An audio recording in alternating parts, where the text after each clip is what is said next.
test rocket, written by Jack Douglas in 1959.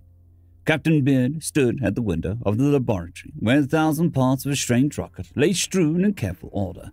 Small groups worked slowly over the dismantled parts. The captain wanted to ask, but something stopped him. Behind him, Dr. Johansson sat at his desk, his gnarled old hand tight about the whiskey bottle. The bottle the doctor always had in his desk, but never brought out except when he was alone, and waited for Captain Beard to ask his question. Captain Beard turned at last. "Where are our markings?" Captain Beard asked. It was not a question. Captain Beard knew the markings of the rocket testing station as well as the doctor. "Yes," the doctor said. "They are owl markings, identical but not owl paint." Captain Beard turned back to the window. 6 months ago it had happened. 10 minutes after launching, the giant test rocket had only been a speck on the observation screen. Captain Beard had turned away disgust. "Hey, Mouse," the captain had said. "Unfortunate a mouse can't observe, build, report. My men are getting restless, Johansson." "We are ready, Captain," the doctor had said. It was 12 hours before the urgent call from Central Control brought the captain running back to the laboratory. The doctor was there before him. Professor Schultz wasted no time. He pointed to the instrument panel. "A sudden shift. See for yourself. We'll miss Mars by 1.25 million at least." 2 hours later, the shift in course in the test rocket was apparent to all of them, and so was their disappointment. "According to the instruments, the steering shifted 1/4 inch. No reason shows up," Professor Schultz said. "Flaw in the metal," Dr. Johansson said. "How far can it go?" Captain Beard asked. Professor Schultz shrugged. "Until the fuel runs out, which is probably as good as never, or until a landing mechanism is activated by the planet-sized body." "Course, did you plot it?" the doctor asked. "Of course I did," Professor Schultz said. "As close as I can calculate, it is headed for Alpha Centauri." Captain Beard turned away. The doctor watched him. "Perhaps you will not be quite so hasty with your men's lives in the future, Captain," the doctor said. Professor Schultz was spinning dials. "No contact," the professor said. "No contact at all." That had been 6 months ago. 3 more test rockets had been fired successfully before the urgent report came through from Alaskan Observation Post Number 4. A rocket was coming across the pole.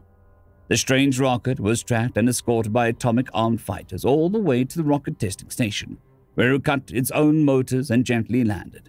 In the center of a division of atomic-armed infantry, the captain, the doctor, and everyone else waited impatiently.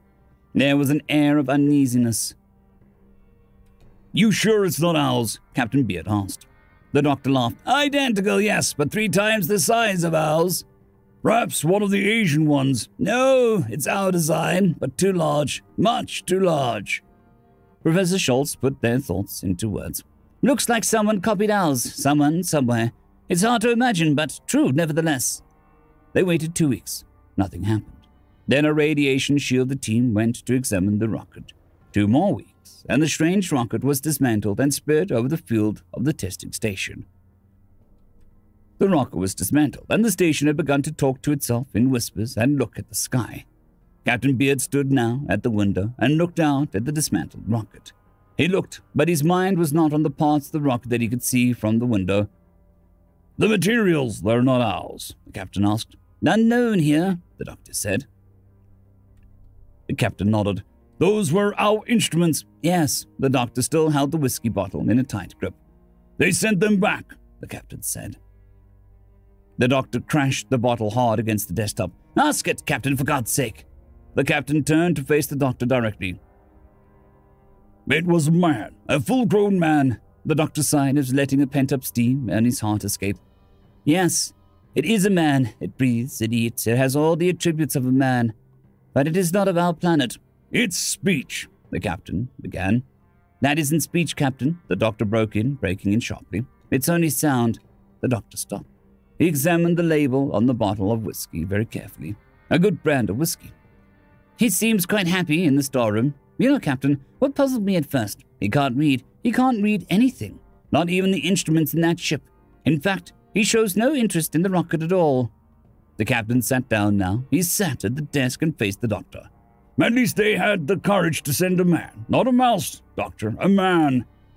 The doctor stared at the captain, his hands squeezing and unsqueezing the bottle. A man who can't read his own instruments, the doctor laughed. Perhaps you too have failed to see the point. Like the stupid general who sits out there waiting for men from somewhere to invade. Don't you think it's a possibility? The doctor nodded. A very good possibility, Captain. But they will not be men. The doctor seemed to pause and lean forward. That rocket, Captain, is a test rocket. A test rocket just like ours.